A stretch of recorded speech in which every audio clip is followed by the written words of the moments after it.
Step back, you loitering parasite. This courthouse isn't your stage. Officer Dean Kessler shoved his forearm across Althea Rowe's path, blocking the entrance like he owned the building. His fingers jabbed the folder in her hands, bending the legal papers inside. Lawyers waiting in line slowed, watching as his voice climbed louder. Kessler's hand suddenly lashed out, his palm striking Althea's face so hard her head snapped sideways and the papers burst from her folder, scattering across the granite steps. Phones lifted instantly around them. "Every morning it's the same," he scoffed, like nothing had happened. "Some loudmouth wandering up here pretending they've got business in a courthouse." Althea didn't answer. Her grip tightened slightly on the remaining papers, her eyes calm and steady on his face. And Officer Dean Kessler had absolutely no idea he'd just slapped the judge who would be presiding over his case tomorrow morning.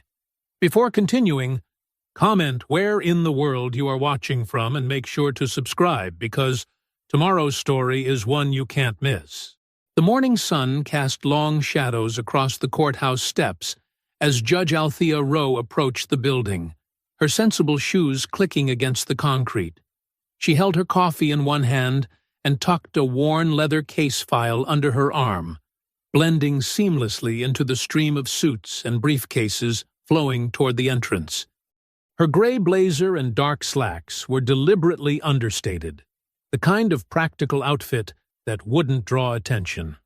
Officer Dean Kessler stood at his post, legs spread wide in an aggressive stance as he scanned the crowd. His eyes narrowed as they landed on Althea, his jaw tightening with barely concealed contempt. She noticed his hand drift to rest on his belt, inches from his weapon, a gesture meant to intimidate. As Althea reached the bottom of the steps, Kessler suddenly moved to block her path. "Hold it right there!" he barked, his voice carrying across the plaza. Several heads turned to watch. "Let's see some ID. You're wandering where you don't belong." The morning bustle quieted slightly as people slowed their pace, sensing the tension in the air. Althea remained still, her expression neutral as she studied Kessler's face. Her eyes flickered briefly to the security cameras mounted above the entrance, their black domes reflecting the morning light. She also noted the phones that had begun to emerge from pockets and purses around them, their cameras pointed in their direction. "I asked you for ID," Kessler said, his voice rising. He took another step closer, invading her personal space. "What's the matter? You deaf or something?" His lips curled into a sneer. "Or maybe you're just too important to follow basic security procedures." Althea maintained her composed stance, even as her mind catalogued every detail.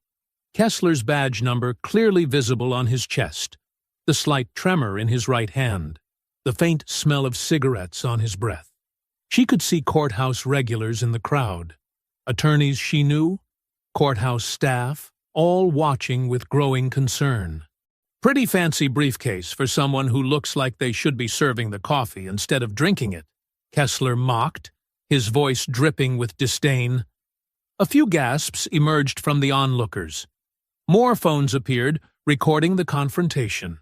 Without warning, Kessler's hand shot out, striking Althea across the face with enough force to snap her head to the side. Her coffee cup fell, dark liquid spreading across the concrete like spilled ink. The crowd collectively inhaled, the sound sharp in the morning air. Althea steadied herself, one hand rising to her stinging cheek. Her other hand kept a firm grip on her case file. She didn't step back, didn't raise her voice, didn't show any sign of fear or anger. Instead, she turned to a nearby courthouse guard, a young man she recognized from previous mornings. "Please call the court administrator," she said, her voice steady and clear. "And I'd appreciate it if those of you recording would stay for a few minutes. We may need your footage." The young guard nodded quickly and reached for his radio. Kessler's smirk grew wider, clearly pleased with himself. He crossed his arms over his chest, his stance relaxed and confident. To him, this was just another civilian put in their place, Another show of force to remind everyone who held the power here. "I've got better things to do than waste time with troublemakers," he announced to the crowd, as if giving a lecture. "When an officer asks for ID, you show it. Simple as that. Unless you've got something to hide?" His voice carried a threatening edge. The morning sun had climbed higher now, eliminating the shadows on the steps. In the harsh light, every detail stood in sharp relief. The red mark blooming on Althea's cheek, the spilled coffee staining the concrete, the circle of witnesses with their phones still recording. Althea straightened her blazer with deliberate care, her movements unhurried and precise. She looked directly into Kessler's eyes, her gaze unwavering. The crowd seemed to hold its breath, waiting. "Officer," she said, her voice carrying clearly across the suddenly silent plaza, "I'm Judge Rowe." The smugness drained from Kessler's face like water from a broken glass. His arms uncrossed slowly as the realization of what he'd done began to sink in. The crowd remained frozen, witnessing the moment his confidence crumbled into dawning horror. The security office felt cramped with its metal filing cabinets and outdated computer monitors lining the walls. Judge Althea Rowe sat perfectly straight in an uncomfortable chair, her hands folded on the scratched metal table. Across from her, Security Chief Tom Reddick shifted nervously in his seat, while Administrator Lila Barnes scribbled furiously in an incident report notebook. Through the glass partition, Officer Kessler paced the hallway like a caged animal, his earlier swagger replaced by barely concealed panic. His radio crackled occasionally with routine security calls, each sound making him flinch. "Let's begin with proper documentation," Althea said, her voice steady despite the angry red mark still visible on her cheek. "I want statements from every witness present, particularly those who recorded the incident. We'll need all security footage preserved immediately." Reddick nodded too quickly. "Of course, Your Honor. We'll get right on that." "Don't just get on it," Althea corrected him. "Do it now. Call your technical team while we're sitting here." Kessler's face appeared in the doorway, his complexion ashen. "Judge Rowe, if I could just explain—" "I didn't recognize you," he stammered. "It was a simple misidentification." "I would never—" "Please, close that door," Althea said to Barnes, who quickly complied. Kessler's face disappeared, but they could still see him pacing through the glass. Althea turned back to Reddick. "The footage, Chief. Make the call." Reddick picked up his desk phone, punching in numbers while sweat beaded on his forehead. The conversation was brief, and his expression grew increasingly troubled. "There seems to be an issue," he said carefully. "The exterior cameras experienced a brief loop during the incident." "A loop?" Althea's eyebrow raised slightly. "And the timing of this loop? It coincides exactly with the moment of physical contact." Barnes stopped writing, her pen hovering over the paper. "That's impossible," she whispered. "Officer Kessler's body camera footage?" Althea asked, though her tone suggested she already knew the answer. Reddick swallowed hard. "Listed as malfunctioning during his morning shift. Both cameras failed at the precise moment of assault," Althea stated, making sure Barnes recorded every word. "Please note the statistical improbability of such a coincidence." A commotion outside drew their attention. Through the glass, they could see Mrs. Irene Lott, a regular courthouse volunteer in her 70s, being confronted by another uniformed officer. Mrs. Lott clutched her phone protectively, while the officer loomed over her, speaking in low tones. Althea rose smoothly from her chair and opened the door. The officer's words carried clearly now. "Could be cited for obstruction, if you insist on hanging around. Might have to bring you in for questioning about interfering with official business." "Officer Martinez," Althea called out, causing both the officer and Mrs. Lott to turn. "Please state for the record why you're threatening a witness in an active investigation." Officer Martinez straightened, his hand automatically moving to his belt. "No threats, Your Honor. Just explaining procedure to—" "Mrs. Lott," Althea interrupted. "Please join us in the security office. Administrator Barnes will take your statement." She fixed Martinez with a steady gaze. "Officer Martinez, badge number 4471, correct? That will be all." Mrs. Lott hurried into the office while Martinez retreated down the hallway, speaking quietly into his radio. Within minutes, the courthouse began to buzz with new activity. "They're calling in the union lawyer," Barnes said, looking up from her phone. "Dane Hollis is on his way." Right on cue, Hollis appeared less than an hour later, his expensive suit and leather briefcase marking him as someone who never saw the rough side of law enforcement. His smile was practiced, professional, and completely insincere. "Judge Rowe," he said smoothly, "what an unfortunate situation. I'm sure we can clear up this confusion quickly." "There is no confusion, Mr. Hollis," Althea replied. "The incident is documented by multiple civilian witnesses." Hollis's smile didn't waver. Witness perception can be tricky.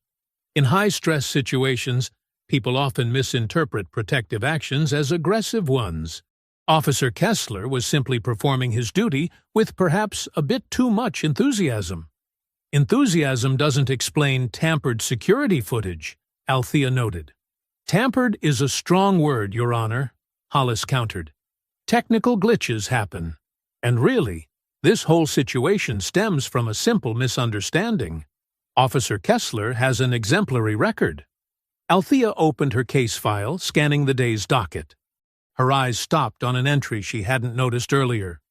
"Disciplinary hearing. Officer Dean Kessler. Excessive force complaint." She looked at the presiding judge's name assigned to the case, Judge Althea Rowe. The security office fell silent as she closed the file. Barnes had stopped writing, her pen frozen mid-word. Reddick stared at his desk phone as if willing it to ring. Through the glass, Kessler stood completely still, watching the scene unfold with growing dread. Hollis's careful smile flickered as he noticed Althea studying the docket, but he quickly recovered. He opened his mouth to speak, but Althea raised her hand slightly, cutting him off before he could begin spinning another narrative about confusion and misunderstandings. Judge Althea Rowe's chambers were bathed in the warm orange glow of late afternoon sunlight streaming through tall windows.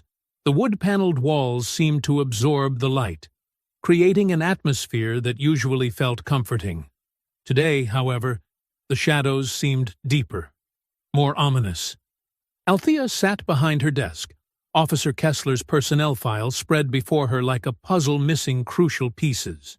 Nia Caldwell, her trusted IT specialist, occupied the chair across from her, laptop balanced on her knees as her fingers moved swiftly across the keyboard. "Something's not adding up," Althea said, holding up a document. 3 excessive force complaints filed in March. All disappeared by April. No hearing records, no dismissal paperwork, just gone. Nia nodded without looking up from her screen. "That's not the only thing that's vanished. I'm checking the internal logs now and—" She stopped abruptly, her brow furrowing. "That's weird. What did you find?" "This morning, about 20 minutes before your incident with Kessler, someone accessed the surveillance system using Administrator Barnes's security credentials." Althea leaned forward. "Barnes was in meetings all morning. I saw her calendar."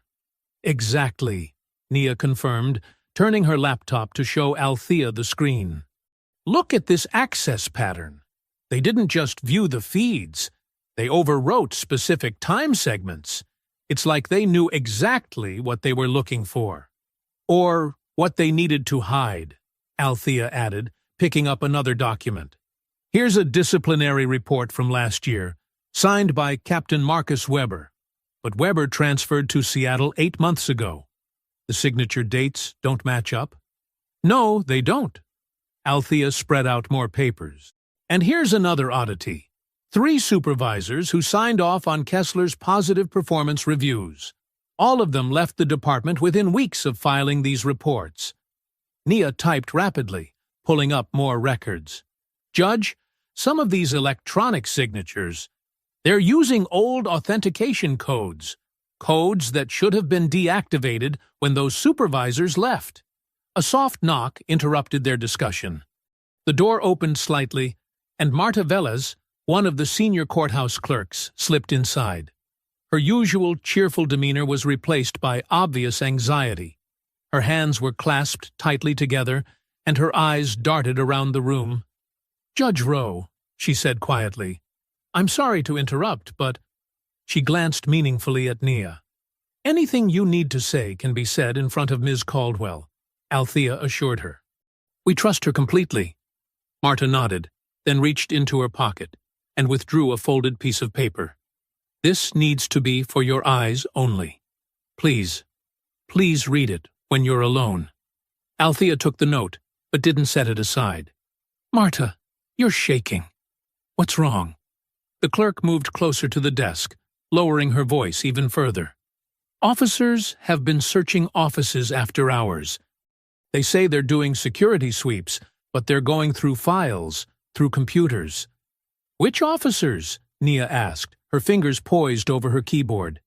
"Different ones each time. But Officer Kessler, he's always with them." Marta wrapped her arms around herself.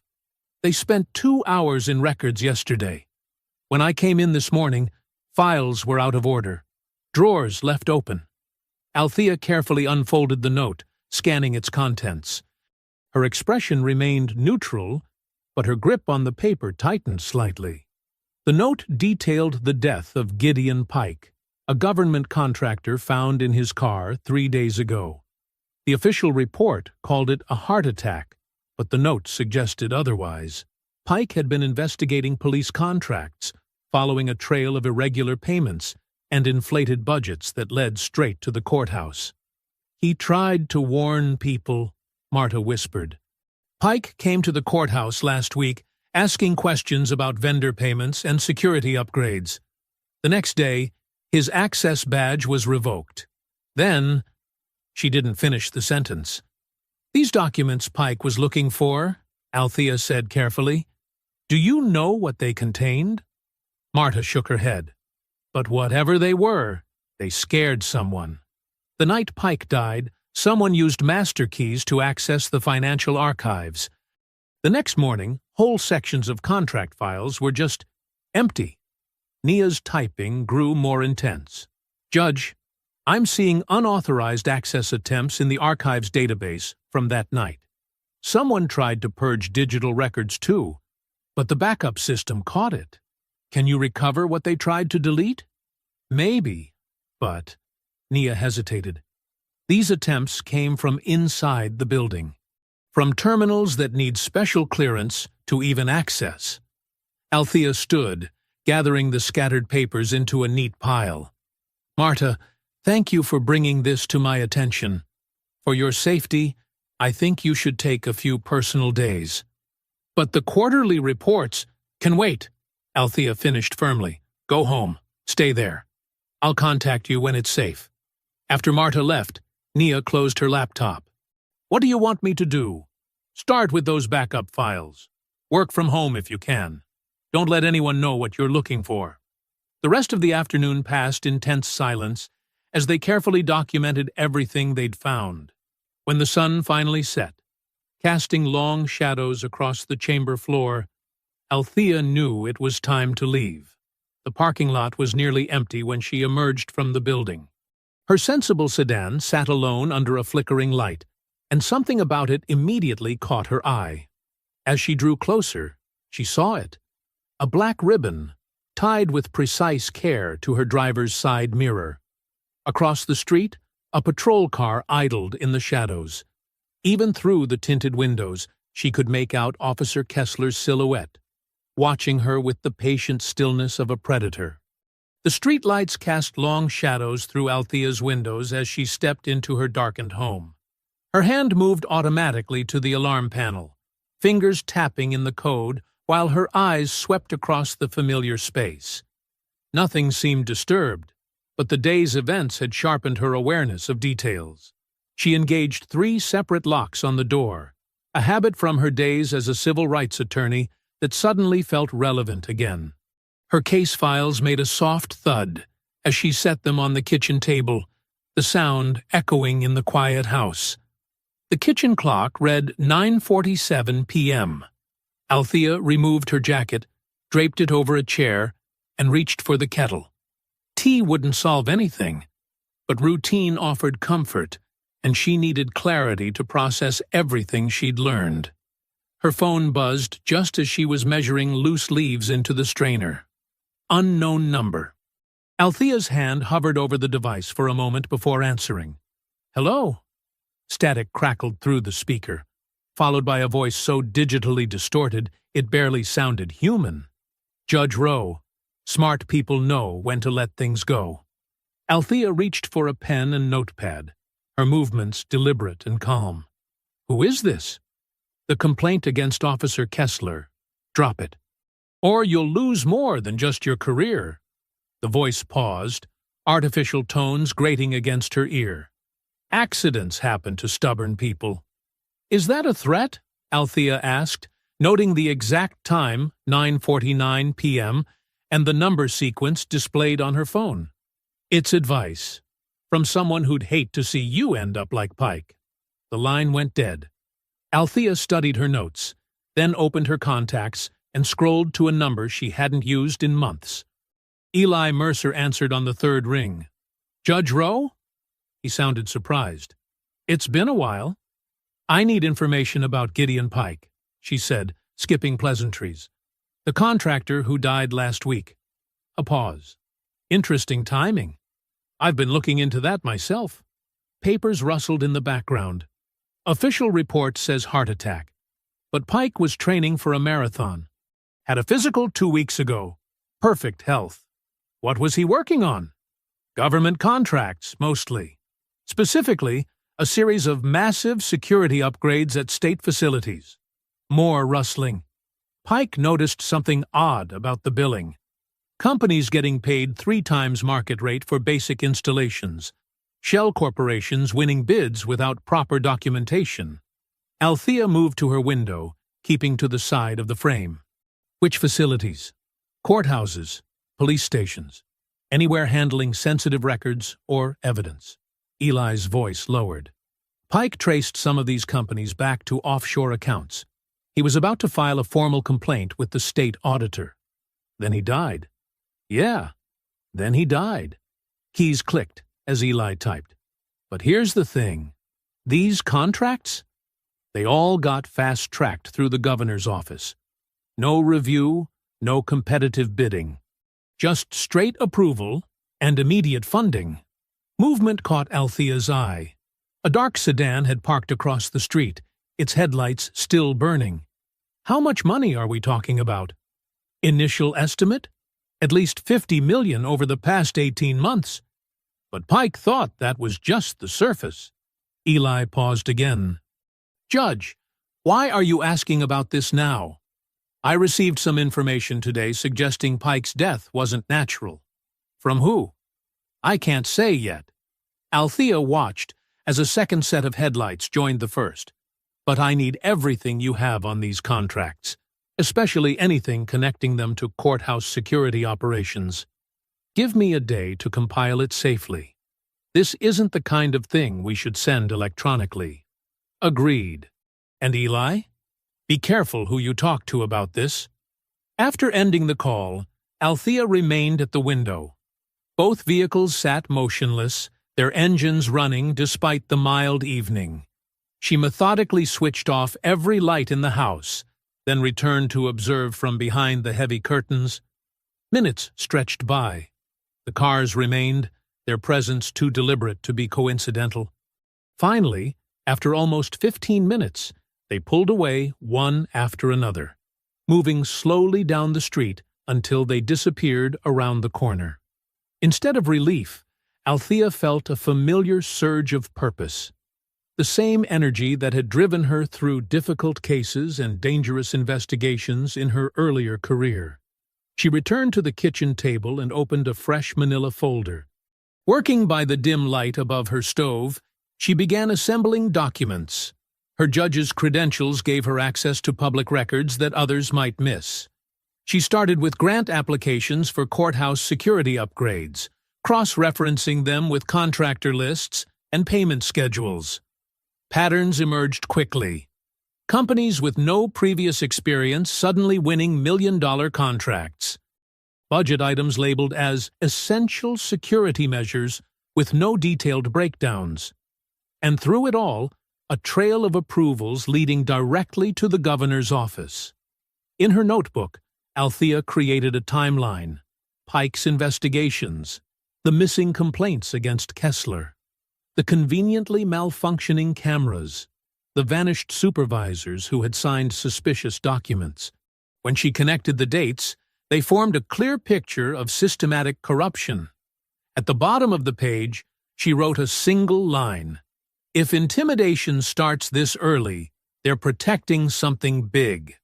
The parking garage's fluorescent lights buzzed overhead as Althea walked between the concrete pillars, her footsteps echoing in the early morning quiet. She checked her watch. 6:45 a.m. Most courthouse staff wouldn't arrive for another hour, which made this the safest time to meet. Nia Caldwell emerged from the maintenance hallway, a manila envelope clutched to her chest. Her eyes darted around the garage before she stepped forward to meet Althea. "I had to come in at 5 to pull these records without being noticed," Nia whispered, though they were alone. "Someone's been monitoring all database access." They moved deeper into the maintenance corridor, away from security cameras. The smell of cleaning supplies and old concrete surrounded them as Nia opened the envelope. "Look at this," she said, spreading printouts across an unused maintenance cart. "These are restricted access logs from yesterday morning. See the timestamp? 9:47 a.m., exactly when Officer Kessler confronted you." Althea studied the documents. Lines of code and access credentials filled the pages, but certain entries were highlighted in yellow. Someone used Security Supervisor Maddox's high-level credentials to access the surveillance system, Nia explained, pointing to specific lines. They didn't just view the footage, they overwrote it with a loop from earlier that morning. Very professional job, but they didn't count on backup logs recording the override. "Bryce Maddox," Althea said quietly. "I've seen that name before." Nia nodded, pulling out another document. "That's why I dug deeper. He sits on the State Security Advisory Board, appointed directly by Governor Sloan last year. The same board that approved all those expensive security upgrades Pike was investigating. The connection's too perfect to be coincidence." Althea carefully photographed each document with her phone. "We need to—" Footsteps echoed from the garage, and they quickly gathered the papers. Nia slipped them back into the envelope and pressed it into Althea's hands. "Be careful," she whispered. "They're watching everything now." They separated, Nia disappearing down the maintenance corridor, while Althea walked briskly toward the elevator. As the doors opened, she tucked the envelope into her briefcase between court calendars and routine motions. The elevator carried her to the 3rd floor, where her courtroom waited. She'd barely stepped into the hallway when a familiar voice called out behind her. "Judge Rowe." Dane Hollis's expensive shoes clicked against the tile as he approached, legal papers already extended. "A moment of your time." Althea turned slowly, noting his perfectly pressed suit and practiced smile. "Mr. Hollis, court doesn't begin for another hour." "This couldn't wait." He thrust the documents forward. "A motion for your immediate recusal from Officer Kessler's disciplinary hearing, along with a formal complaint of professional misconduct." She accepted the papers without reaction, though her mind raced. The speed of the filing confirmed coordination. They'd prepared this response well before yesterday's incident. "The basis for these allegations?" she asked, scanning the first page.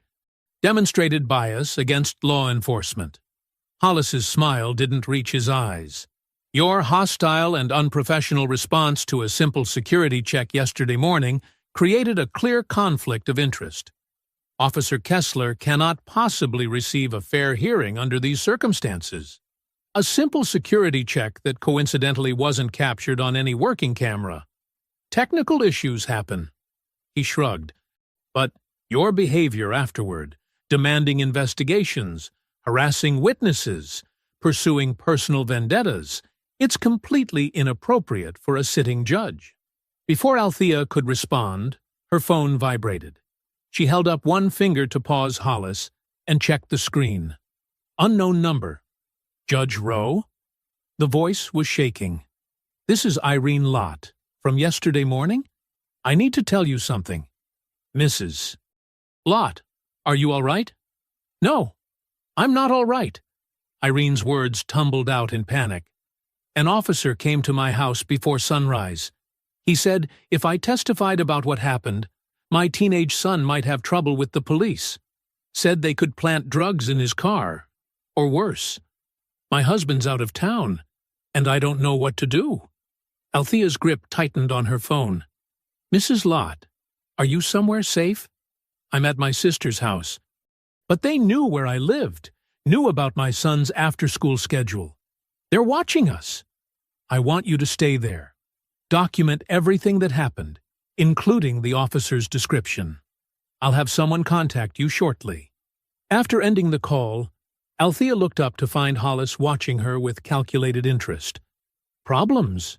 He asked smoothly. Nothing I can't handle. She tucked the phone away and met his gaze. Was there anything else, Mr. Hollis? Just friendly advice. Some battles aren't worth fighting, Your Honor. Everyone has something to lose. The threat hung in the air between them. Althea simply nodded and turned toward her courtroom, leaving him in the hallway. Inside, she found Officer Kessler already seated in the gallery, his uniform pressed and badge gleaming. Their eyes met as she walked to the bench. He wore the same smirk from yesterday morning, confident in his protection. Althea took her seat and activated the courtroom recording system.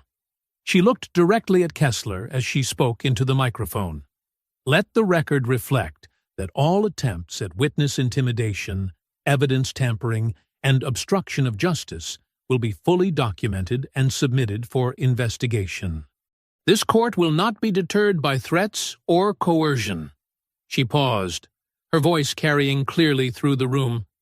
The integrity of our justice system depends on accountability, regardless of who seeks to undermine it. The afternoon sun beat down as Judge Althea Rowe guided her car away from the courthouse parking structure.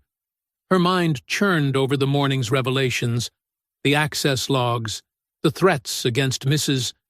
Lott, Hollis's thinly veiled warnings. She needed quiet time to review everything properly. The first sign something was wrong came at a red light. When she pressed the brake pedal, it felt softer than usual, with less resistance. Her years of driving the same vehicle had taught her its normal responses. This wasn't right. The pedal sank further toward the floor at the next stop sign. Althea's hands tightened on the steering wheel, her judicial calm masking the surge of adrenaline. She wasn't far from Mike's auto shop, owned by a mechanic she'd known for 15 years. Instead of continuing home, she carefully turned onto a side street, maintaining steady pressure on the increasingly unresponsive brake pedal. Her movements were measured and controlled as she pulled into the first empty parking lot she found. She reached for her phone, hands steady despite the implications of what she'd discovered. Mike, Judge Rowe here. I need you to come check my car immediately. Something's wrong with the brakes. 20 minutes later, Mike's tow truck pulled up beside her. The weathered mechanic slid under her car with a flashlight, then emerged with a grim expression that confirmed her suspicions. Judge, someone's cut your brake line, he said, wiping his hands on a rag. Clean cut, too, not wear and tear. And they removed the secondary safety clip that would have prevented total failure. He shook his head. This was deliberate. You're lucky you noticed it early. Althea took photos of the damage from multiple angles, making sure the cut marks were clearly visible. I'll need detailed documentation of everything you find, Mike. This is evidence now. Already on it. He pulled out his phone and started taking his own pictures. I'm keeping the damaged parts safe, too. Nobody touches this but me. While Mike loaded her car onto the tow truck, Althea called a rideshare service. She wouldn't let this stop her from reviewing those documents. The attempt on her safety only proved she was getting closer to something important. At home, she spread the case files across her dining room table. Financial records, security logs, and construction permits created a paper trail she was determined to unravel. Hours passed as she made detailed notes, connecting seemingly unrelated details. Her phone buzzed at 7:30 p.m. The caller ID showed Eli Mercer. Judge Rowe, his gruff voice came through clearly. I've got something you need to see. Those courthouse renovation contracts? They're not what they seem. She put the phone on speaker and pulled out a fresh legal pad. Go on. I followed the money trail from those security upgrades last year. The main contractor, Summit Security Solutions, looks legitimate on paper. But they're routing payments through 3 shell companies before the cash lands in accounts connected to a private police training facility. Althea's pen moved quickly across the paper. Which facility? Blue Line Academy. It's registered to a trust managed by retired Captain Marcus Walsh, who just happens to sit on the same security advisory board as your friend Bryce Maddox. She remembered the access logs Nia had shown her that morning. The board that reports to Governor Sloan? Exactly. But here's where it gets interesting. The Academy's providing specialized training services to courthouse security personnel. The invoices are vague, but the amounts are huge. We're talking millions funneled through this setup over the past 2 years. And Officer Kessler? Listed as an instructor at the Academy. He teaches their public space control courses twice a month. Paid very well for it, too. Althea's mind connected the pieces. So certain officers are protecting a financial pipeline that benefits both them and state officials. That's my read, Eli confirmed. Your assault wasn't random, Judge. You're presiding over cases that could expose this whole operation. I'm still digging, but wanted you to know what we're dealing with. Send me everything you have. And Eli, watch your back. They've already tried to silence one person investigating this. Gideon Pike, Eli said grimly. I know. I'm being careful. After ending the call, Althea stood to make tea, her thoughts organizing the new information. The financial scheme explained the aggressive response to her investigation. People willing to kill over exposed corruption wouldn't hesitate to threaten witnesses or tamper with evidence. It was nearly 10 p.m. when she returned home from picking up her dinner. The hallway to her apartment was quiet, the overhead lights casting familiar shadows, but something made her pause before reaching her door. There, partially visible beneath the doorway, was a white envelope she hadn't left. Althea approached cautiously, examining it without touching it. No markings or writing on the outside. Using a pen from her purse, she carefully flipped open the unsealed flap. Inside was a single photograph, clearly taken from a security camera inside the courthouse parking garage. It showed her car parked in her reserved space that morning, the angle suggesting it was captured from a restricted access area. The message was clear. They had eyes everywhere, access to secure areas, and weren't afraid to let her know it. But they'd miscalculated if they thought this would frighten her into backing down. Each threat, each attempt at intimidation, only proved how desperate they were to hide their corruption. Using evidence gloves from her briefcase, Althea carefully placed the envelope and photograph into a clear plastic bag. One more piece of evidence for the growing case file. One more reason to keep pushing until the truth came to light. The dining room table in Althea's apartment had become a war room of sorts, covered with stacks of documents, sticky notes, and legal pads filled with her precise handwriting. Her laptop displayed a spreadsheet of contractor names, while 2 phones sat on speaker mode. One connected to Nia Caldwell, the other to Eli Mercer. "Let's start with Summit Security Solutions," Althea said, shuffling through a stack of permits. They received the primary renovation contract worth $4.2 million last year. "I'm looking at their incorporation papers now." Nia's voice came through clearly. "Summit was founded 3 years ago, but they've already secured dozens of government contracts. Their business address matches a UPS store in the capital." Eli chimed in, papers rustling in the background. Classic shell company setup. They exist on paper to move money around. The real action happens through their subcontractors. Althea pulled out another document. Blue Line Academy appears repeatedly in these payment records. Training services, equipment purchases, facility rentals. "That's where it gets interesting," Nia said. The sound of rapid typing carried through the call. "I'm checking the routing numbers for payments made to their various vendor accounts. Judge, you need to see this. Sending screenshots now." Althea opened the incoming files on her laptop. Her eyes narrowed as she studied the banking details. "These numbers match." "Exactly," Nia confirmed. 5 different company names, all routing to the same account. Peak Security Consultants, Garrison Defense Systems, Aegis Training Solutions. They're all flowing into one place. "And look who signed off on the initial contracts," Eli added. "Emergency executive orders from Governor Sloan's office, bypassing normal procurement procedures." He claimed urgent security needs justified fast-tracking the approval process. Althea grabbed a fresh legal pad and began drawing connection lines between names. Bryce Maddox sits on the Security Advisory Board that recommended these contracts. He also controls courthouse surveillance access, as we saw with the tampered footage. The same board Captain Walsh chairs, Eli noted. Before retiring to run Blue Line Academy, Walsh oversaw specialized operations training for the department. His replacement? Dean Kessler's former supervisor.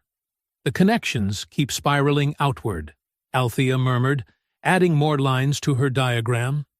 "Each person we investigate leads to 3 more with suspicious links to these contracts." Nia's typing paused. "Judge, I found something in old personnel files. Before Maddox became security supervisor, he worked private security for one of Sloan's campaign donors, the same donor whose construction company later won the bid to renovate the courthouse parking structure. Where the cameras conveniently malfunction whenever they need something to disappear," Eli added darkly. Althea circled several names on her pad. "We have officers like Kessler acting as enforcers, supervisors like Maddox controlling access and evidence, shell companies moving money, and everything pointing back to decisions made in the governor's office. This is bigger than courthouse corruption," Nia said quietly. "They've built an entire shadow system for funneling state funds through law enforcement contracts. And anyone who threatens to expose it ends up silenced," Eli added. "Like Gideon Pike, when he started asking questions about the contracts." As if on cue, Althea's personal phone buzzed with an incoming text. The number was blocked, but the message was clear. "You're connecting dots that should stay disconnected. Ask Pike what happens to people who dig too deep. Oh, wait, you can't. Stop now before someone else joins him." Althea studied the message without changing expression. Her voice remained steady as she read it aloud to Nia and Eli. "They're watching closely enough to know what we're investigating right now," Eli said. "Could be monitoring our calls." "Let them watch," Althea replied. "Each threat confirms we're on the right track." She powered off her phone and set it aside. Pike found something in these contracts that scared them enough to kill him. Something they're still desperate to keep hidden. "The timing fits," Nia observed. Pike's death came 3 days after he submitted public records requests for the emergency contract approvals, and 2 days before the first disbursement was scheduled to Blue Line Academy, Eli added. Whatever he discovered, they couldn't risk letting him expose it. Althea studied her growing diagram of connections. Pike was an experienced investigator. He would have documented everything he found. Those records are still out there somewhere. The courthouse clerk mentioned officers searching offices, Nia recalled. They haven't found what they're looking for yet. Which means we still have a chance to uncover what Pike discovered, Althea said. She turned off her phone completely and set it aside. Whatever got him killed is exactly what we need to expose this entire operation. The morning sun cast long shadows across the courthouse parking lot as Althea stepped out of her car, briefcase in hand. Her eyes immediately caught the dark sedan, a black Ford Fusion, idling 2 rows away, its tinted windows concealing the occupants. The exhaust curled lazily in the cool morning air.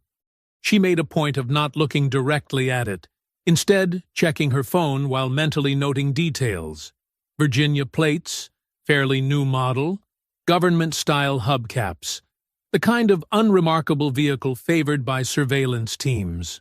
"Morning, Your Honor," called a young attorney hurrying past with an armful of files. Althea nodded in greeting, using the moment to glance back at the sedan. Still running? Still watching? Inside the courthouse, she took the stairs instead of her usual elevator, emerging on a different floor before doubling back down another stairwell. Years of examining witness testimony had taught her to notice patterns, and she'd learned the value of unpredictability. Through her chamber windows an hour later, she spotted the same sedan cruising slowly past the front of the building. The vehicle's path seemed casual, but its timing was too precise. She jotted down the plate number in her notebook, adding it to her growing collection of evidence. Her phone buzzed with a text from Nia. Access logs show multiple late-night entries to record storage. Badge used belongs to retired officer. Althea replied carefully. Time to visit county records. Need to verify some dates. The records office sat 6 blocks away, housed in a bland brick building that held decades of property deeds, business licenses, and court transcripts. As Althea walked through its front doors, she glimpsed the black Fusion sliding into a spot across the street. Just need to review some incorporation papers, she told the clerk, picking a table with clear sight lines to the entrance. For the next 2 hours, she methodically worked through business registrations connected to the courthouse contracts, noting overlapping addresses and recurring names. Her phone vibrated again. Eli this time. Pike's secretary confirms he met with whistleblower week before death. No name, but said person worked courthouse security. Althea's mind raced. A security insider would have access to contract details, surveillance systems, and daily operations. Someone who saw the whole picture. Someone who reached out to Pike. The secretary at the records office approached her table. Judge Rowe? There's a gentleman asking if you're still here. Didn't give his name. Thank you, Althea replied calmly. I'll be leaving shortly. Through the window, she saw the black sedan still waiting. She gathered her notes unhurriedly, maintaining her usual composed demeanor. The weight of what Pike had uncovered was becoming clearer. Not just corruption, but an entire shadow system using police contracts to funnel money. The kind of scheme that powerful people would kill to protect. Walking back to her car, she heard the sedan's engine start up behind her. In her rearview mirror, she watched it maintain a steady 4-car distance as she turned onto Main Street. Amateur surveillance work. They were being obvious enough to intimidate, but not skilled enough to stay hidden. Althea took a series of random turns through downtown, confirming her tale. The sedan followed each time, dropping back slightly on wider streets but always remaining in sight. Their persistence suggested they wanted her to know she was being watched. Her phone lit up with another message from Nia. Found something big in contract audit trails. Need secure location to discuss. Instead of responding, Althea made a sudden decision. She swung her car onto Jefferson Avenue. the direct route to police headquarters. In her mirror, she saw the sedan hesitate at the intersection, clearly thrown by her change in direction. The massive concrete building that housed the police department loomed ahead, its parking lot filled with marked and unmarked vehicles. Althea drove straight toward the security gate with deliberate purpose. Behind her, the black Fusion abruptly swerved onto a side street and accelerated away. She allowed herself a small smile as she watched them retreat. Their hasty departure told her two things. They weren't actual police surveillance, and they definitely didn't want their presence documented by the station's security cameras. Althea pulled into a visitor spot and cut her engine, taking a moment to add more notes to her growing file. The sedan's plate number, its movements throughout the day, the timing of its appearance after her discoveries about the contracts. Each detail formed another piece of the larger puzzle. Her phone buzzed one final time. Eli again. Sources say Pike had file ready for FBI before he died. Never made the handoff. She stared at the message, thinking of Pike's final days. He'd gathered enough evidence to justify federal involvement. Found proof of something so damning that certain people chose murder over exposure. And now those same people were watching her build her own case, piece by piece. The surveillance was meant to frighten her into backing down. Instead, it confirmed she was on the right track. Pike had discovered something in those contracts that threatened the entire operation. Something worth killing for. Althea started her car again, ready to meet Nia and examine the audit trails. But first, she had a stop to make. Somewhere in this building, security footage would show a suspicious sedan following a judge's vehicle. One more piece of evidence for her growing collection. The afternoon sun cast her shadow long across the parking lot as she walked toward the police station entrance. Let them watch, she thought.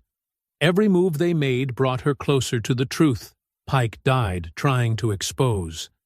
Evening shadows crept across Judge Rowe's chambers as she and Nia hunched over stacks of courthouse records spread across her heavy oak desk. The building had grown quiet, most staff long gone for the day. Only the hum of the air conditioning and occasional footsteps in distant hallways broke the silence. "Look at this, Your Honor," Nia said, her finger tracing down a computerized log. "These evidence submissions from last month, they're marked as standard intake, but the routing codes are different." She pulled up another screen on her laptop, comparing numbers. They went through sealed processing without proper documentation. Althea leaned closer, studying the entries. How many cases are we talking about? At least 7 submissions in the 2 weeks before Pike's death. Nia's fingers flew across the keyboard. All processed through Officer Maddox's credentials, all redirected through non-standard channels. The same Maddox whose access was used to tamper with the security footage. Althea made careful notes, documenting each irregularity. "Can you pull the original submission forms?" "That's the thing. They're missing from the digital archive. I can see they existed because of the audit trail, but the actual documents are gone." Nia's face reflected the blue glow of her screen. Someone's cleaned house. Althea's phone buzzed, Eli Mercer's number lighting up the display. "Mercer, what do you have?" His voice carried urgency. "Judge, there's a situation at 1247 Maple Street. Fire department just got called out. The address belongs to Sandra Torres. She was Pike's contact at the courthouse contractor's office. The one he met with before he died? Same person. She'd been trying to reach me about some financial records, but wouldn't give details over the phone. Said she had physical documents to share." Papers rustled on Eli's end. "Now her car's on fire, and patrol units are blocking access to the whole block." Althea grabbed her coat. "I'm heading there now. Keep monitoring emergency channels." "Be careful," Nia called as Althea strode toward the door. That sedan might still be watching. The streets were mostly empty as Althea drove toward Maple, taking an indirect route out of habit. She killed her headlights a block away from the address, parking behind a row of trees. Orange flames reflected off nearby windows, casting twisted shadows across the pavement. She raised her phone, activating the camera's zoom function.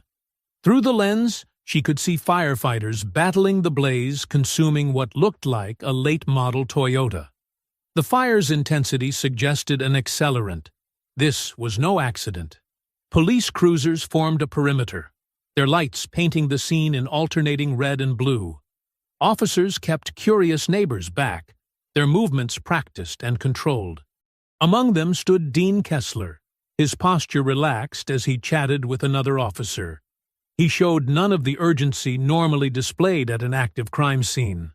Althea's camera clicked rapidly, capturing Kessler's presence and documenting the timestamps. His casual demeanor felt staged, like he was establishing an alibi by being visibly present. She zoomed in closer, noting how he positioned himself to watch the fire's destruction while maintaining a facade of professional disinterest. The flames devoured the vehicle's interior, ensuring any documents inside would be reduced to ash. Althea thought of Pike's final days, piecing together evidence that got him killed. Now Torres's car was burning, destroying what might have been crucial evidence. The pattern was clear: systematic elimination of anything that could expose the truth. After 30 minutes, the fire began to die down. Kessler remained in position, occasionally speaking into his radio while maintaining his relaxed stance. He knew exactly what this fire meant, Althea realized. His presence wasn't coincidence, it was confirmation. She took a final set of photos before slipping away from the scene. The drive home was tense, her mind racing through connections. Pike discovers financial irregularities. He contacts Torres. Both end up silenced, one through violence, one through calculated destruction. The parking lot at her apartment complex was quiet when she arrived. She climbed the stairs to her third-floor unit, keys ready. But something made her pause at her door.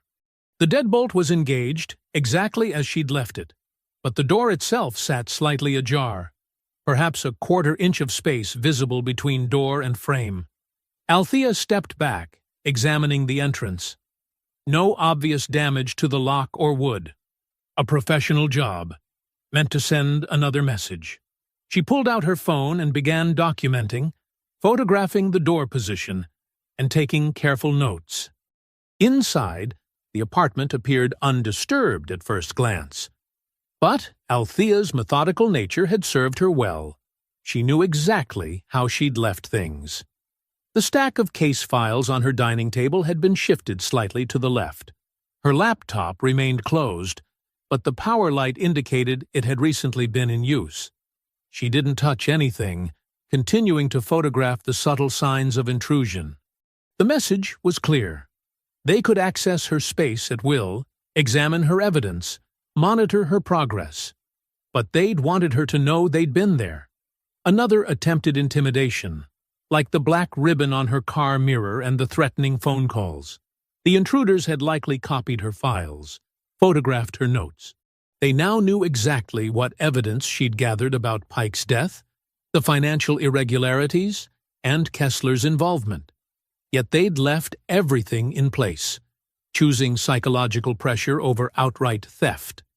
Morning sunlight streamed through the administration office windows, casting long shadows across the polished floor. Administrator Lila Barnes sat rigidly behind her desk, flanked by state investigator Marcus Walsh and union lawyer Dane Hollis. The room felt charged with tension as they waited for Judge Rowe to arrive. Althea entered precisely on time, her expression neutral as she took in the formal arrangement of the room. She noticed how Hollis had positioned himself closest to Barnes's desk, already establishing dominance over the space. "Judge Rowe," Barnes began, her voice carefully measured. "Please, have a seat." Althea settled into the chair directly across from Barnes, maintaining perfect posture. Walsh cleared his throat and pulled out an official-looking document from his briefcase. "Judge Rowe, this is a notice of temporary administrative suspension," Walsh stated, sliding the papers across the desk. Effective immediately, pending review of serious misconduct allegations. Hollis leaned forward, his expensive suit creasing at the shoulders. Multiple complaints have been filed regarding your handling of sensitive matters, particularly concerning law enforcement personnel. I see. Althea's voice remained steady as she examined the document. The allegations seem remarkably non-specific. Could you clarify the exact nature of this alleged misconduct? There are concerns about bias, Barnes replied, avoiding direct eye contact. Questions about your objectivity in cases involving police officers, particularly regarding Officer Kessler's upcoming disciplinary hearing, Hollis added, a slight smirk playing at the corners of his mouth.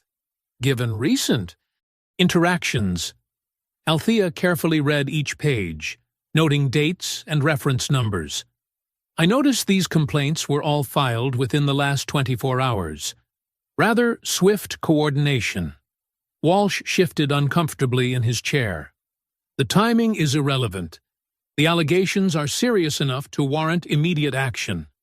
I'll need complete copies of all supporting documentation, Althea stated, including the original complaints, witness statements, and any evidence cited in these claims. Those materials are still being processed, Hollis interjected smoothly. The important thing is compliance with the suspension order. Interesting that the supporting evidence isn't available, yet the suspension is already prepared and signed. Althea made a note in her portfolio. When can I expect those materials to be provided? Barnes glanced at Hollis before responding. We'll have them sent to your office as soon as they're properly formatted. My office that I'm now suspended from accessing? Althea raised an eyebrow. Perhaps you could send them to my home address, though that seems to have quite a bit of unofficial traffic lately. Hollis's smile tightened. Any suggestion of impropriety in this process will only compound the existing concerns, Judge Rowe. Noting facts isn't suggesting impropriety, Mr. Hollis. It's what judges do. Althea stood, gathering her belongings. I trust you'll have my complete case files and personal materials delivered to my home by end of day? Of course, Barnes replied quickly. Security will escort you to collect any immediate necessities from your chambers. How considerate. Althea moved toward the door, then paused. One more thing. I'd like the names and badge numbers of the officers who processed Ms. Torres's vehicle fire scene last night. For my records. Hollis's face darkened slightly. That incident has no bearing on these proceedings. Everything has bearing, Mr. Hollis. That's why we document it. Althea exited the office, her heels clicking steadily against the tile floor. In the hallway, her phone vibrated. Eli Mercer's name flashed on the screen. She answered immediately, moving to a quiet alcove. Judge, Eli's voice was strained. We've got problems. 2 guys jumped me outside the county records office this morning. They took my phone and laptop. Althea's grip tightened on her phone. Are you hurt? Bruised ribs, split lip. Nothing broken. He coughed roughly. But they knew exactly what they were after. I was reviewing Pike's financial documents when they hit me. Did you get a look at them? Professionals. Moved like trained fighters. One had a tattoo. Looked military. Eli paused. They said to tell you that accidents happen to nosy people. Before Althea could respond, another call beeped through.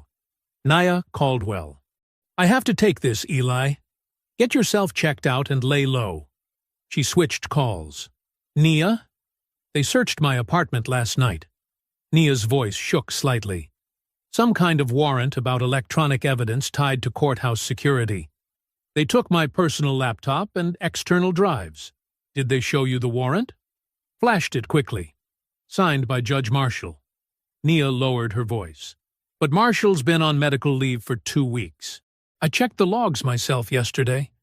Althea processed this information. Are you safe? For now. But Judge, they're trying to erase everything we've found. The financial records, the security logs, Pike's evidence. They're sweeping it all away. Stay somewhere else tonight. Don't tell me where." Althea ended the call and walked to her car, mind racing through the morning's events. Inside the vehicle, she pulled out her recorder and spoke clearly. Timeline note. Less than 48 hours after discovering financial irregularities in courthouse contracts, coordinated actions taken to remove me from the bench, assault a journalist, and seize evidence from court staff. Scale of response indicates something far beyond Officer Kessler's misconduct case. Perpetrators are moving too fast, showing desperation. They're afraid of what we'll find if we keep looking. She tucked the recorder away, watching a patrol car cruise slowly past her parking spot. The escalation was telling. They weren't just protecting a single officer anymore. This was about something much bigger, something worth killing to keep hidden. The marble walls of Conference Room B muffled the afternoon bustle of the courthouse. Judge Marjorie Keene sat at the polished oak table, her reading glasses perched on her nose as she examined the documents spread before her. Afternoon sun slanted through the Venetian blinds, casting striped shadows across the evidence Althea had methodically arranged. "Start from the beginning," Judge Keene said, her pen poised over a legal pad. "Every detail matters." Althea began with the confrontation on the courthouse steps, describing Officer Kessler's aggressive behavior and the subsequent slap. The security footage disappeared within hours, a convenient loop in the system at the exact moment of assault. Judge Keene's pen moved steadily across the paper. "And the body camera?" "Listed as malfunctioning." Althea pulled out the technical report. "But here's where it gets interesting. The access logs show someone used security supervisor Bryce Maddox's credentials to alter the surveillance records." "Maddox?" Keene repeated, making a note. "The same Maddox who sits on the governor's security advisory board?" "Exactly." Althea laid out more documents. After that, the intimidation escalated quickly. A witness, Mrs. Irene Lott, received an early morning visit from officers threatening her family. My clerk discovered unusual patterns in courthouse renovation contracts. Then this appeared under my door. She placed the surveillance photo of her car in the courthouse garage on the table. Judge Keene studied it carefully, her expression grim. The next day, someone tampered with my brake line. Althea produced the mechanic's report and photographs. A clear attempt to stage an accident. Shortly after, we uncovered financial records showing suspicious payments through shell contractors connected to police security programs. Judge Keene adjusted her glasses. "These contractors, they're tied to state funding?" "Through emergency orders signed by Governor Sloan's office." Althea spread out the financial documents. The same day we found these connections, journalist Eli Mercer was assaulted, and his research on Gideon Pike's death was stolen. "Pike's death," Keene said slowly. "The government contractor who died under suspicious circumstances? He was investigating police contracts and courthouse funding before he died." Althea pulled out more papers. "This morning, they suspended me on vague misconduct allegations. Meanwhile, officers executed a questionable warrant to search my clerk's apartment, signed by Judge Marshall, who's been on medical leave for 2 weeks. Judge Keene leaned back, studying the timeline she'd constructed. They're moving aggressively to contain something. The question is what? The scale of response suggests we're looking at systemic corruption, Althea said. Money flowing through courthouse renovation contracts, security grants, and law enforcement equipment purchases. Pike found something in those financial records that got him killed. You need federal intervention, Keene stated firmly. But we have to do this by the book. One procedural mistake, and they'll bury everything. I understand. Althea nodded. I need your word that if I find a legal trigger for federal jurisdiction, you'll help ensure it reaches the right authorities quietly. You have it. Judge Keene gathered the documents carefully. But be cautious, Althea. These people have already demonstrated they're willing to kill to protect whatever they're hiding. After the meeting, Althea drove home, taking an indirect route to shake any potential tales. Her house felt empty and exposed, but she forced herself to focus on the task at hand. At her dining room table, she spread out copies of sealed intake records from the courthouse filing system. Hours passed as she methodically reviewed submission procedures, looking for anomalies. Her eyes burned from strain, but she kept working until something caught her attention. An entry filed 3 days before Pike's death. On the surface, it appeared routine, a standard evidence submission for a minor criminal case. But as Althea examined the processing path, she noticed irregularities. The filing had bypassed normal staff review channels through a series of seemingly random technical exceptions. "Too perfect to be random," she muttered, tracing the document's path through the system. Pike had worked as a contractor evaluating courthouse technical systems. He would have known how to exploit procedural loopholes to hide information inside legitimate filings. The timing was too convenient to be coincidence. Althea pulled out a fresh legal pad and began drafting a motion. She would need precise language to justify accessing the sealed submission through proper channels. One mistake would alert the wrong people before she could secure the evidence. Her pen moved steadily across the paper as she constructed the legal framework. Each word was carefully chosen to withstand scrutiny while revealing nothing about her true objective. The motion would appear routine, just another judge requesting access to case materials through standard procedures. Outside, a car door slammed. Althea didn't look up from her work, but her hand tightened slightly around her pen. She kept writing, maintaining the steady rhythm of someone focused solely on legal documentation. The motion had to be perfect. Whatever Pike had hidden in that sealed submission might be the key to exposing everything, if she could access it before they realized what she'd found. Darkness settled over Althea's dining room as she worked beneath the warm glow of her table lamp. Legal volumes lay open across the wooden surface, their pages marked with colored tabs. Her laptop screen cast a blue light across stacks of procedural guidelines and sealed filing regulations. She took another sip of cooling tea, her eyes scanning line after line of courthouse submission protocols. The motion had to be airtight. Any procedural flaw would give Hollis the opening he needed to bury Pike's evidence deeper into the system. Section 47.3, she muttered, turning pages in a worn legal handbook. Sealed submissions require documented judicial cause for review. Her pen moved steadily across the yellow pad as she crafted precise language justifying access to the mysterious filing. The grandfather clock in her hallway struck 9. She'd been working for hours, building a framework of legal citations and precedents. Each paragraph was carefully constructed to appear routine while creating a path to the hidden evidence. Althea reached for a transcript from Pike's previous court appearances. He had testified in several contract disputes involving courthouse technical systems. As she reviewed his statements, a pattern emerged in his responses about legal oaths. "I affirm my duty to preserve and protect." She underlined the phrase, noting how Pike had worked it into multiple answers despite the different contexts.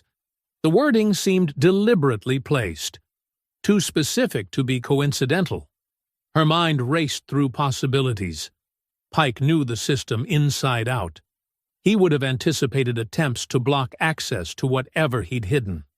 The repeated phrase could be a marker, a way to identify the genuine evidence among decoy submissions. She opened her laptop, pulling up sealed filing procedures. If Pike had embedded a coded reference, it would need to satisfy normal documentation requirements while concealing its true purpose. The oath phrase might be the key to recognizing which submission contained the real evidence. A car drove past her house, headlights sweeping across the walls. Althea barely noticed, focused on weaving the legal arguments together. She knew Hollis would attack from multiple angles, questioning her objectivity, citing her suspension, claiming personal bias due to Kessler's assault. Her phone buzzed with an incoming email. Hollis had already filed 3 motions challenging her authority to request any case reviews. The timing confirmed her suspicions. They were watching her actions closely, ready to block any attempt to access sealed records. "Nice try, Dane," she said quietly, adding another paragraph to address judicial authority during administrative review. Her suspension didn't strip her of the right to examine case materials, especially those potentially relevant to ongoing investigations. She pulled up Pike's contract evaluation reports, studying his technical assessments of courthouse filing systems. His knowledge of the infrastructure would have shown him exactly how to slip evidence into the records without detection. The question was whether she could construct a legal basis for accessing it without revealing what she suspected. The motion grew steadily, each section building on established precedent while anticipating Hollis's likely counterarguments. She included references to judicial oversight responsibilities and cited cases supporting review authority even during administrative proceedings. Another car passed slowly outside. Althea glanced at her security camera feed, noting the vehicle's deliberate pace. They were watching, waiting for her to make a mistake. But she kept writing, maintaining the steady rhythm of someone focused solely on proper legal procedure. She returned to Pike's transcripts, examining the context around his repeated oath phrase. The pattern suggested he'd created a documentary trail, breadcrumbs that would only be visible to someone who knew where to look. The phrase itself might be meaningless, but its presence could mark the path to the real evidence. Her tea had gone cold, but she barely noticed. The motion was taking shape, each paragraph carefully crafted to withstand scrutiny while revealing nothing about her true objective. She included standard language about case review protocols and routine judicial oversight. Hollis would fight it, of course. She could almost hear his arguments about her supposed vendetta against Kessler. But she was building the motion on solid procedural ground, citing clear judicial authority that existed independent of any personal conflicts. The grandfather clock struck 10 as she refined the final paragraphs. Every word had to serve its purpose, while appearing unremarkable. One phrase too specific, one citation too pointed, and they would realize what she was really seeking. She was nearly finished when her phone screen lit up. A text message appeared from an unknown number. Her breath caught as she opened it to find a photo, clearly taken through her dining room window earlier that evening. The image showed her at the very table where she now sat, surrounded by legal books and documents. The message below the photo was simple: "Stop digging." Althea studied the image, noting the angle and distance. They'd been close, right outside her window, while she worked. But instead of fear, she felt a cold certainty. Their escalating threats revealed their desperation. Whatever Pike had hidden in that sealed submission had them terrified it would be found. She saved the threatening message with the others, documenting the time and number. Then she returned to her motion, checking each paragraph one final time. The legal framework was solid, built on established procedure rather than personal authority. Even Hollis would struggle to dismantle it without raising suspicions about why they fought so hard to block a routine review. Dawn painted the courthouse in pale orange light as Althea approached the concrete side entrance. The early hour meant few people were around, perfect for a discreet meeting. Judge Marjorie Keene stood waiting, her silver hair neatly styled, wearing a dark business suit. Beside her were 2 individuals Althea hadn't met before, a man and woman in conservative suits that practically screamed federal investigators. "Judge Rowe," Keene said warmly, though her expression remained serious, "this is Agent Rivera and Agent Miles from the FBI's Public Corruption Division." Agent Rivera, a woman with sharp eyes and an athletic build, stepped forward first. "We've reviewed your initial report, Your Honor. Very thorough documentation." "Indeed," added Agent Miles, a tall man with close-cropped gray hair, "particularly the pattern of surveillance, tampering, and witness intimidation." They moved inside to a small conference room where Althea spread out her carefully organized evidence files. The morning light filtered through Venetian blinds, casting striped shadows across the table. "The threats escalated quickly after the assault," Althea explained, showing them the threatening text messages and photographs. "Too quickly for a simple misconduct case. They were clearly protecting something bigger." Agent Rivera studied the financial records linking courthouse contracts to shell companies. "These payment patterns match other cases we've seen involving kickback schemes. The emergency approvals bypassed normal oversight. And here's the vehicle surveillance log," Althea continued, revealing detailed notes about the dark sedan that had followed her. "License plate, times, locations, all documented." Judge Keene examined the records of witness intimidation, her mouth set in a grim line. "Mrs. Lott's statement about the early morning threat is particularly concerning. Classic witness tampering." The door opened quietly, and Nia Caldwell slipped in, carrying a laptop and external drive. Her usual confident demeanor was tempered by clear exhaustion. She'd likely been up all night preparing the data. "I have the system logs you requested, Judge Rowe," Nia said, setting up the computer. "It took some doing, but I recovered the deleted access records." The agents leaned forward as Nia pulled up detailed logs showing activity under Bryce Maddox's security credentials. The timestamps aligned perfectly with the missing surveillance footage from the courthouse entrance. "See here," Nia pointed to specific entries. Maddox's login was used to access the video archive at 9:47 a.m., exactly when the assault occurred. The footage was overwritten with a loop from earlier that morning. Agent Miles took careful notes. "Can you verify these logs haven't been altered?" "Already done," Nia replied, pulling up authentication data. "I preserved the original system timestamps and digital signatures. The manipulation only affected the video files, not the access records themselves." Through the conference room's small window, Althea noticed Officer Dean Kessler strutting through the courthouse plaza. He moved with the same arrogant confidence he'd shown that first morning, clearly believing himself untouchable.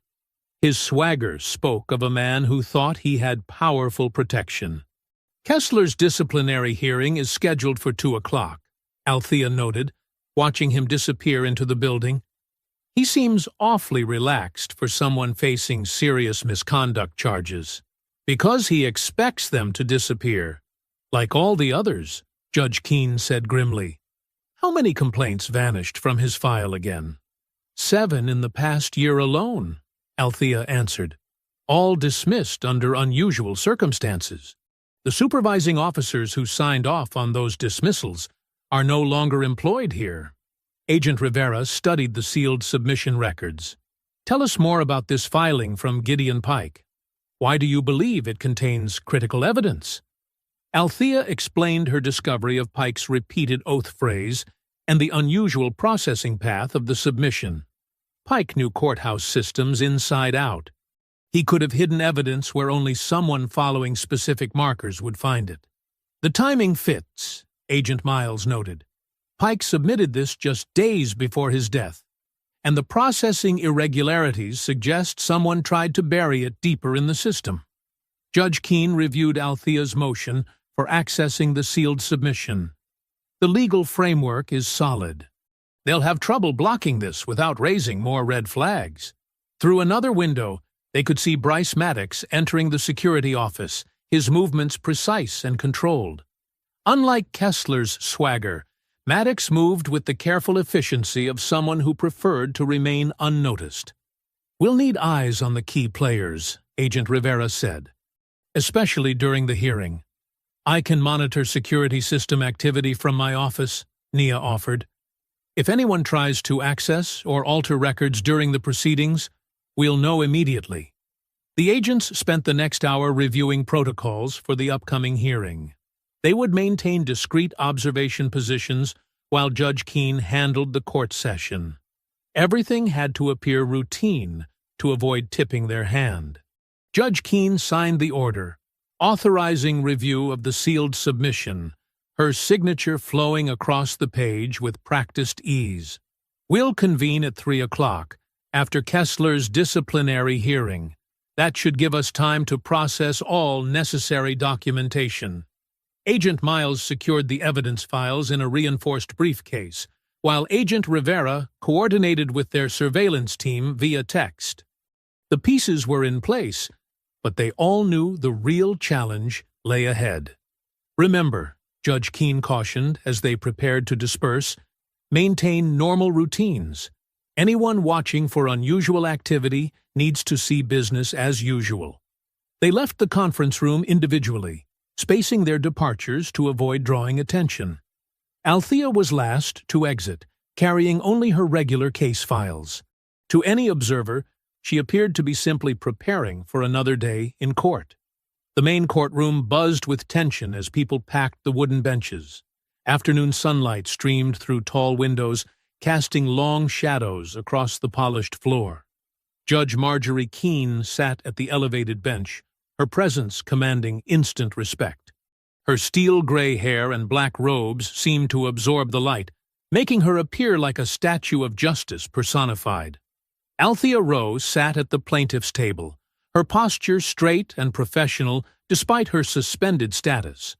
She wore a navy suit and carried herself with quiet dignity, refusing to show any sign that the past day's threats had affected her. Officer Dean Kessler lounged in his chair at the defense table, his police uniform pressed and gleaming with brass. His smirk suggested complete confidence in his immunity.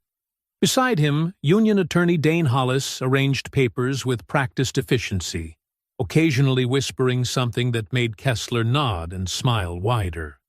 Administrator Lila Barnes and Security Chief Tom Reddick sat in the first row, their expressions carefully neutral. Behind them, Bryce Maddox watched the proceedings with calculated detachment, his hands folded neatly in his lap.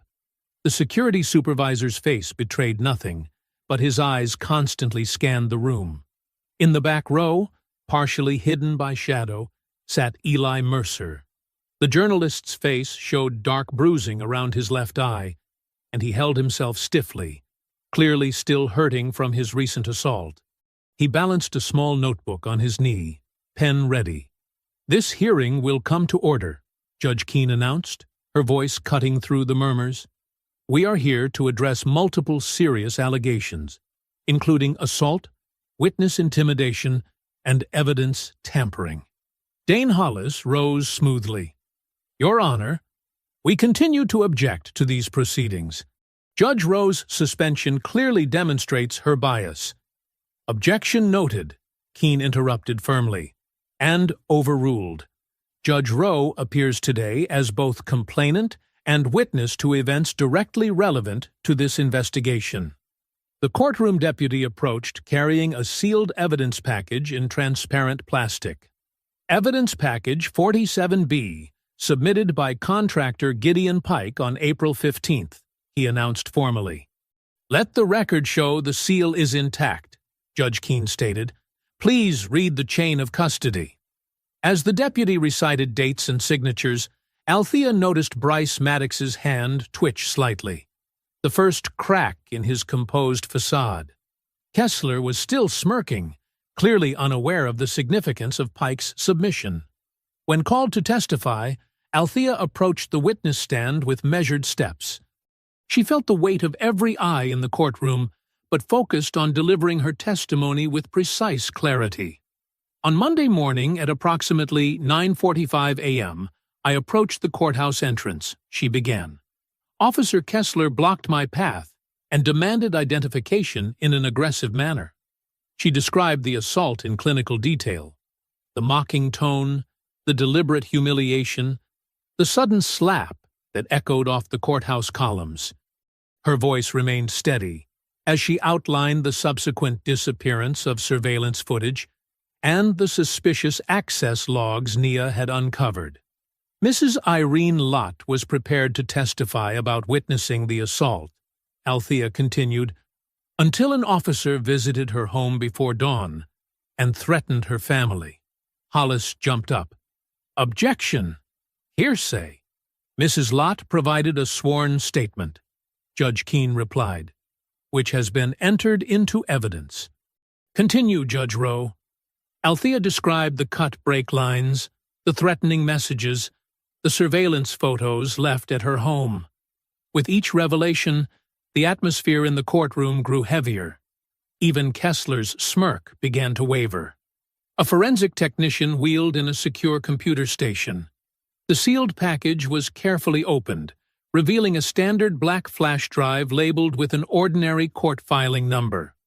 During my investigation, I discovered this drive likely contains evidence that Gideon Pike was trying to protect, Althea explained. When police searched Pike's apartment after his death, they found a note referencing a specific phrase he used during sworn testimony. The technician connected the drive. A password prompt appeared on the courtroom's large monitor. Althea provided the phrase, and for a moment, the room held its breath. The screen suddenly filled with spreadsheets, banking records, and detailed financial trails. Page after page showed money flowing through shell companies, linking courthouse security contracts directly to political donors and private accounts connected to Governor Sloan's inner circle. Kessler's face drained of color.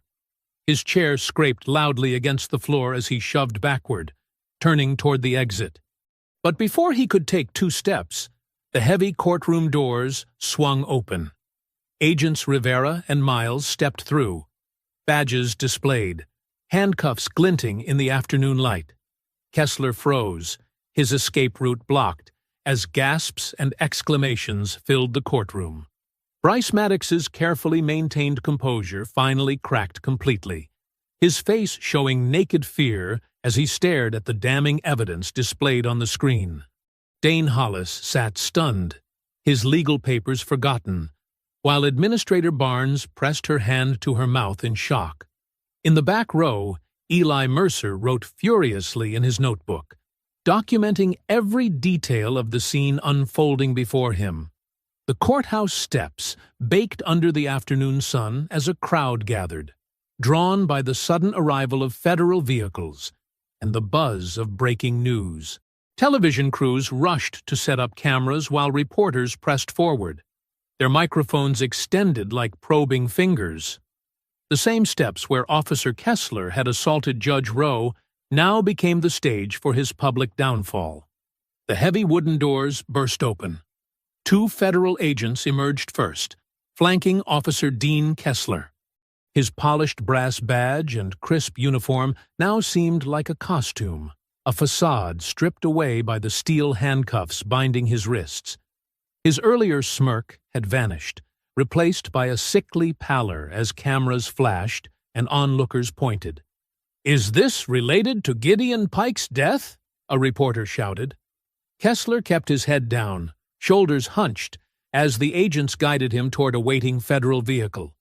His boots scraped against the same concrete where he'd stood guard so many mornings, intimidating countless civilians who never knew his true role in the corruption. Behind him came Bryce Maddox, also in handcuffs. The security supervisor's carefully maintained professional mask had crumbled, revealing naked fear as more federal agents led him down the steps. His eyes darted between the cameras and the growing crowd, perhaps realizing how many people were witnessing the exposure of his schemes. "Mr. Maddox, did you personally delete the surveillance footage?" someone called out. He flinched at the question, but said nothing as agents helped him into a separate vehicle. More officials emerged from the courthouse, carrying boxes of documents and computer equipment seized from security offices and administrative storage rooms. Eli Mercer stood among the press corps, his bruised face evident as he recorded everything on his phone. Despite his injuries, his eyes shone with fierce satisfaction. He'd already begun publishing the first verified details online, revealing how Kessler and others had systematically intimidated witnesses and tampered with evidence to protect their financial conspiracy. Sources confirm multiple officers were involved in silencing contractor Gideon Pike, Mercer dictated into his recorder, loud enough for nearby cameras to catch. Pike discovered illegal payments flowing through courthouse security contracts before his suspicious death. When Judge Rowe began investigating similar corruption, the same network of officers attempted to silence her through threats and sabotage. The crowd's murmurs grew louder as more details emerged. Courthouse employees gathered at windows, watching federal agents escort various officials to waiting vehicles. Among them was Administrator Barnes, not in handcuffs, but clearly under escort, as she was led to an unmarked car for questioning. Judge Marjorie Keene appeared at the courthouse entrance, her black robes flowing in the warm breeze.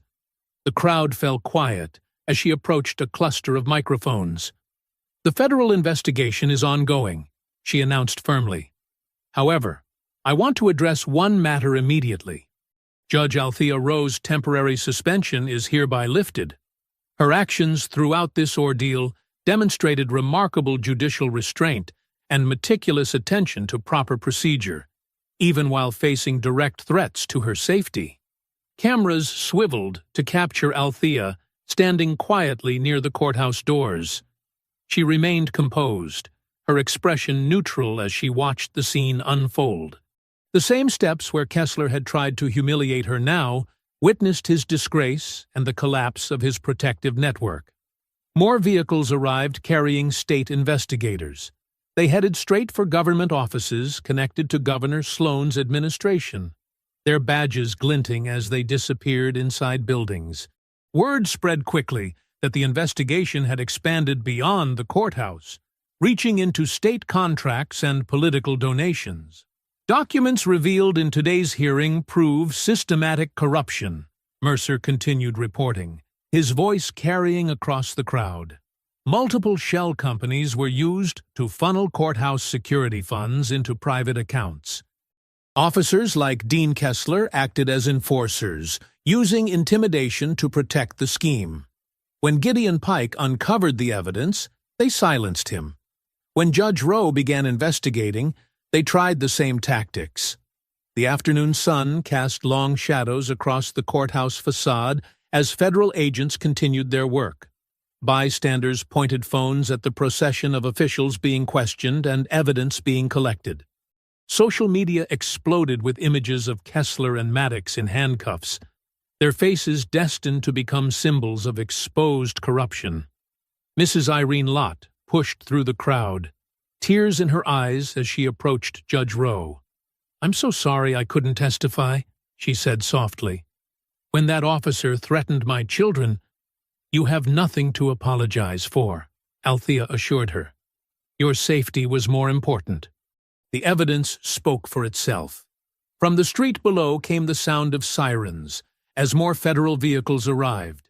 Teams of investigators streamed into various government buildings, carrying court orders and subpoenas. The corruption network that had seemed so powerful and untouchable that morning was now being dismantled piece by piece. Althea stood on the courthouse steps, watching it all unfold. The same steps where Kessler had tried to demonstrate his power now served as the stage for justice. His intimidation tactics, the threats, the sabotage attempts, none of it had succeeded in erasing the evidence she'd carefully gathered. The truth had emerged exactly where the cover-up began. If you enjoyed the story, leave a like to support my channel and subscribe so that you do not miss out on the next one. On the screen, I have picked 2 special stories just for you. Have a wonderful day.